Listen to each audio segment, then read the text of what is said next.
இங்க யோசிக்கலாம்ப்பா அப்படி ஒர்க் பண்றாரு எவ்வளவு எக்ஸ்போஷர் இருக்கும். இப்ப எல்லாருமே 15 lakhs salary 15 per lakhs per month. month only அந்த மாதிரி தான். ஓகே எவ்வளவு எக்ஸ்போஷர் இருக்கும் இங்க.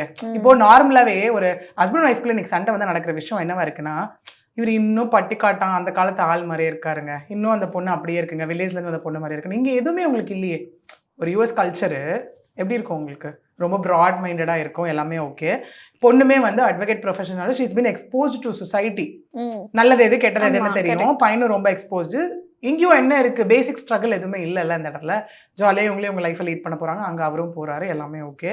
போகும்போது நமக்கு வேறு வெரிஃபை டேக் கிடச்சிச்சு மேட்ரிமோனி இதுலேருந்து ஆப்லேருந்து. ஸோ எல்லாமே ஓகே, டிக் டிக் டிக் 100 போட்டுட்டு அவங்க கிளம்பி போகிறாங்க. போனதுக்கப்புறம் தான் அங்கே என்ன நடக்குது அப்படின்னா, நான் இப்போ சொன்னேன் ஏன் அந்த மணி நான் ஸ்பெண்ட் பண்ணுறதை ரிலேட் பண்ணேன்னா, அதுதான் மெயின் காஸ் இங்கே ஆக்சுவலி. நமக்கு இந்த கேஸில் மெயின் காஸ் அதுதான்.